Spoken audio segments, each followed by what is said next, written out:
Ya, pasca mengawali pemeriksaan awal September tahun lalu, akhirnya Komisi Pemberantasan Korupsi KPK resmi menetapkan Menteri Agama era Joko Widodo sebagai tersangka, yakni Yakut Kholil Qaumas, terkait perkara korupsi penentuan kuota ibadah haji Kemenak tahun 2023-2024. Kita akan membahasnya bersama dengan penasehat hukum Yakut Kholil Qaumas, Melisa Anggraini, di mana kami juga sebenarnya sudah menghubungi pihak jubir KPK, Budi Prasetyo, namun berhalang untuk hadir bersama kami. Dan kita akan membahas lebih lanjut, Bu Melisa. Bu Melisa, terkait penetapan yang dilakukan oleh KPK sebagai tersangka. Lantas bagaimana tanggapan Anda menyikapi hal ini, Bu Melisa? Ya, pasca penetapan tersangka kemarin siang ya terhadap Gus Yakut, tentu kami tengah melakukan pendalaman dan analisa terkait dengan status hukum yang baru ini. Tentu sebagai tersangka siapapun itu memiliki hak-hak hukum ya, dan itu menjadi wacana kami saat ini, kira-kira langkah hukum apa yang perlu dilakukan. Tetapi melihat dari konstruksi hukum yang dibangun oleh KPK sedari awal terkait dengan kasus kuota haji ini, disampaikan bahwa ada jual beli kuota. Konstruksinya menggunakan pasal 2 dan pasal 3. Namun sampai dengan kemarin ditetapkan sebagai tersangka, belum ada rilis dari BPK terkait dengan kerugian negara. Artinya belum jelas terkait berapa sebenarnya angka kerugian negara. Itu satu hal. Hal lainnya adalah sebenarnya apakah kerugian yang disampaikan oleh KPK kemarin katanya 1T, kemudian berubah lagi menjadi 100M. Yap. Apakah itu nyata-nyata adalah uang negara? Karena kita paham dana itu adalah dana haji, dana jamaah. Tentu itu menjadi catatan kami juga.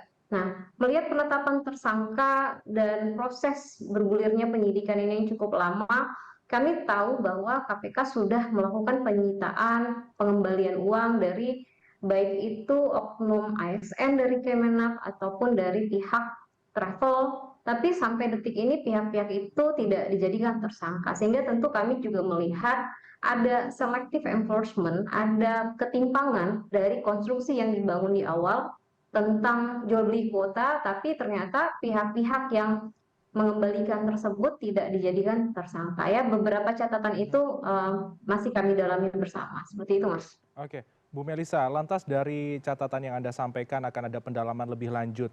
Adakah bukti-bukti konkret yang sudah Anda siapkan terkait untuk membantah konstruksi yang sudah disiapkan oleh KPK terkait kasus ini? Ya, sejak awal beliau jadi saksi sampai saat ini tentu kita sudah menggali banyak hal, dokumen, fakta, bukti yang tentu nanti kita akan hadirkan karena sudah status hukumnya jelas sebagai tersangka. Kami tentu akan menyampaikan bukti-bukti itu nanti dalam langkah-langkah hukum selanjutnya. Namun kalau saat ini kan dituding bahwa adanya perbuatan melawan hukum atas kebijakan yang dilakukan tidak sesuai dengan undang-undang haji, gitu ya, Mas. Nah, mungkin satu hal itu yang kami sejak awal sampaikan, kebijakan itu berdasarkan pasal 9. Kebijakan itu ditentukan oleh kewenangan atribusi yang diberikan Undang-Undang Haji kepada Menteri Agama untuk bisa menentukan terkait dengan kalau ada kuota tambahan. Karena apa? Karena kuota tambahan ini sifatnya memang sudah urgent di akhir sebelum keberangkatan, dan itu diputuskan bersama-sama dengan Saudi di dalam sebuah MOU. Nah, dokumen-dokumen seperti itu tentu sudah kami siapkan untuk menjawab segala tudingan dan fitnahan terhadap beliau. Oke, berarti ini dianggapnya adalah tudingan ataupun fitnahan dari sudut pandang Anda, Bu Melisa? Ya, kalau dituduh bahwa ada perbuatan melawan hukum yaitu dengan mengeluarkan kebijakan KMA 130, tentu kami juga punya dasar bahwa kebijakan itu sudah merupakan kewenangan atribusi yang dimiliki oleh Menteri Agama. Oke. Sehingga tentu kami menganggap itu adalah sebuah tudingan, dikatakan bahwa itu adalah perbuatan melawan hukum, melanggar hukum, dan lain sebagainya. Karena faktanya dokumen MOU pun termuat secara jelas terkait dengan kuota 50-50 itu. Dan seluruh pertimbangan tentu untuk keselamatan jamaah haji. Dan itu nanti akan kami sampaikan di dalam ruang-ruang dan upaya-upaya hukum selanjutnya. Oke, Anda sempat menyebutkan terkait MOU juga, Bu Melisa. Lantas, poin-poin dari MOU itu seperti apa sih, Bu Melisa? Dan lantas ke depannya dari MOU yang sempat disebutkan kuotanya adalah 50-50, apakah ini memang sesuai dengan ketentuan perjanjian yang dibuat antara pemerintah Indonesia dengan pemerintah Arab Saudi, Bu Melisa? Iya, sekali lagi terkait persoalan ini itu adalah mengenai kuota tambahan, bukan kuota dasar ya. Ya. Sehingga di dalam MOU itu juga disebutkan bahasanya ekstra ekstra kuota ya. Mhm. Ekstra kuota itu dimuat bahwa berapa yang dihadirkan dari jamaah haji reguler atau Kementerian Agama, berapa yang dihadirkan melalui pariwisata atau PIHK itu termuat di dalam MOU. Nah, sehingga sebagai penyelenggara haji, Saudi tentu memiliki kewenangan ya berdasarkan perhitungan teknis, berdasarkan situasi dan kebijakan yang ada di tahun 2024, maka itu menjadi kesepakatan bersama dan Mhm. undang-undang yang harus dipatuhi oleh kedua belah pihak, baik oleh Indonesia ya sebagai negara yang mengirimkan jamaah, juga oleh Saudi sebagai pihak yang memberikan kuota tambahan, seperti itu.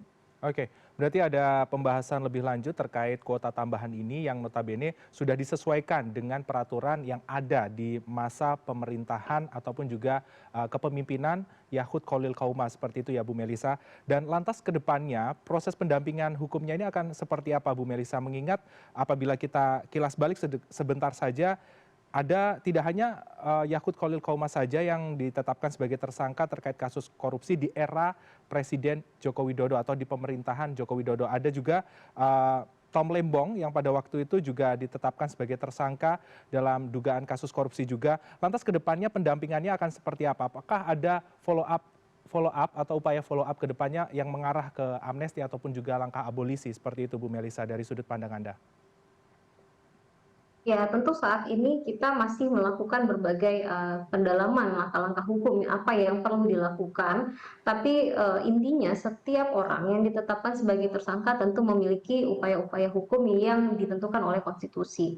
Nah, terkait ke depannya, apakah nanti masuk ke wilayah kalau yang tadi disampaikan abolisi dan lain sebagainya itu kan bukan ada di wilayah kami. Mhm. Yang kami lakukan di dalam proses pendampingan hukum ini adalah menyampaikan apa fakta-fakta atau data atau undang-undang yang selama ini tidak dimunculkan ke publik ya, baik oleh narasi yang muncul dari KPK sendiri ataupun dari challenge nanti laporan BPK kalau memang itu ada, apakah betul itu adalah kerugian negara, aset recovery yang selalu disampaikan, apa aset yang mana yang perlu direcovery. Nah, tentu semuanya based on fakta dan perbuatan dari Gus Yakut sebagai Menteri Agama. Perbuatan apa yang beliau lakukan sehingga beliau diminta pertanggungjawaban pidana atas kasus kuota haji. Jangan-jangan wilayahnya ada di wilayah teknis, karena di dalam kementerian pun ada layer-layer pertanggungjawaban. Nah, itu yang perlu kita challenge, itu yang perlu kita lakukan pendalaman langkah upaya hukum ke depannya seperti apa untuk pembelaan. Oke, Anda menyebutkan juga terkait wilayah teknis. Sebenarnya untuk wilayah teknis ini siapa yang Anda tuduh, Bu Melisa? Atau yang Anda sorot pada kesempatan ini? Kami melihat di beberapa kesempatan KPK menyampaikan dasar penghitungan BPK. Mhm.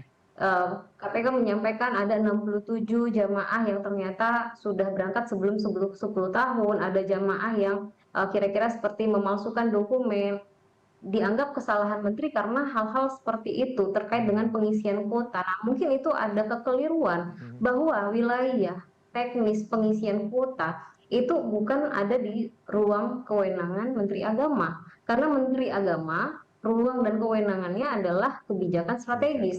Wilayah teknis itu ada di Dirjen PHU gitu ya, sehingga terkait dengan pengisian pun ada yang namanya SK Dirjen. Nah, itu kan tidak masuk ke wilayah kewenangan. Bagaimana seseorang bisa dimintakan pertanggungjawaban sementara bukan merupakan kewenangannya gitu. Mhm. Sama seperti misalnya ada orang yang memalsukan KTP, apa iya menterinya yang diminta pertanggungjawaban karena ada dokumen.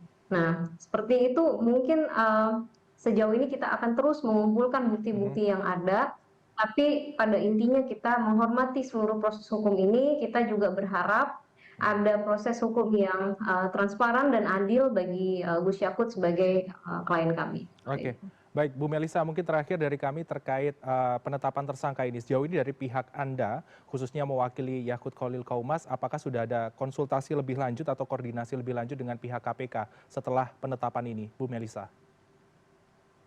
Ya, karena baru terjadi kemarin ya, kemarin siang, diantarkan seperti itu surat penetapan tersangka, kami belum ada berkoordinasi, kami masih berdiskusi secara internal, kira-kira langkah hukum apa dan seperti apa kita ke depannya menghadapi seluruh proses hukum yang akan ditempuh, gitu.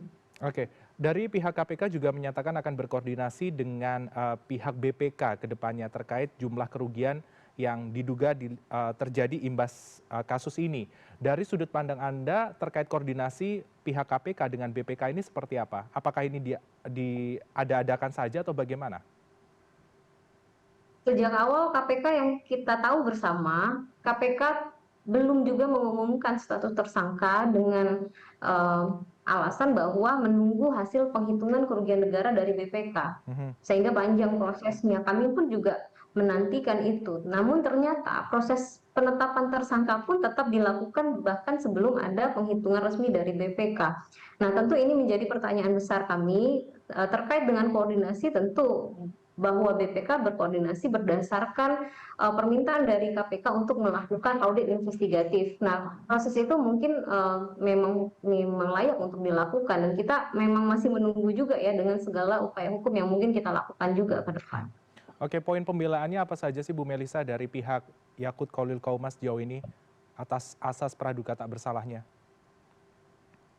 Ya, tentu kami menghimbau terkait dengan azas praduga tak bersalah karena jauh sebelum penetapan tersangka ini beliau sudah digiring bahwa beliau memang sudah bersalah, bahwa kebijakan yang beliau ambil itu adalah betul-betul hanya untuk menguntungkan pihak lain.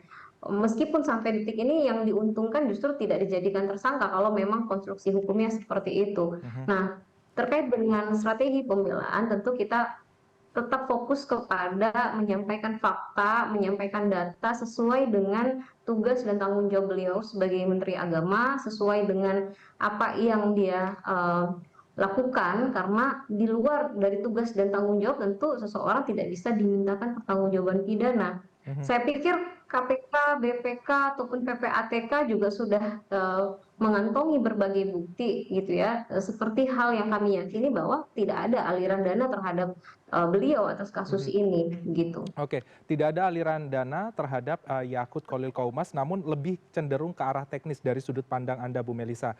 Baik dari Dirjen PHU ataupun juga PIHK, yang notabene ini adalah dalam garis teknis. Apakah ada upaya dari pihak Anda untuk menggandeng pihak-pihak tersebut untuk melakukan pembelaan lebih lanjut terhadap Pak Yakut Khalil Qaumas, Bu Melisa? Saya pikir nanti di dalam proses hukum ke depannya semua pihak-pihak itu tentu juga dihadirkan ya. Terlebih lagi KPK sampaikan sudah menyita atau ada pengembalian-pengembalian semua pihak-pihak yang disampaikan KPK termasuk oknum ASN itu. Saya pernah ingat RFA kalau tidak salah itu sudah mengembalikan miliaran, rumah mobil disita. Nah, itu saya rasa harusnya dihadirkan nanti di dalam proses upaya hukum selanjutnya dan untuk mengkonfrontir itu tentu kita akan Mhm. lakukan, seperti itu. Baik, tentunya ada proses duduk bersama untuk melakukan koordinasi lebih lanjut, pembahasan lebih lanjut terkait penanganan kasus ini. Tentunya ada harapan yang terbaik, kasus ini bisa terpecahkan dengan maksimal dan tidak ada pihak yang dirugikan. Terima kasih Bu Melisa Anggraini atas waktu Anda bersama kami di CNN Indonesia Newsroom. Selamat kembali beraktivitas, salam sehat untuk Anda dan keluarga.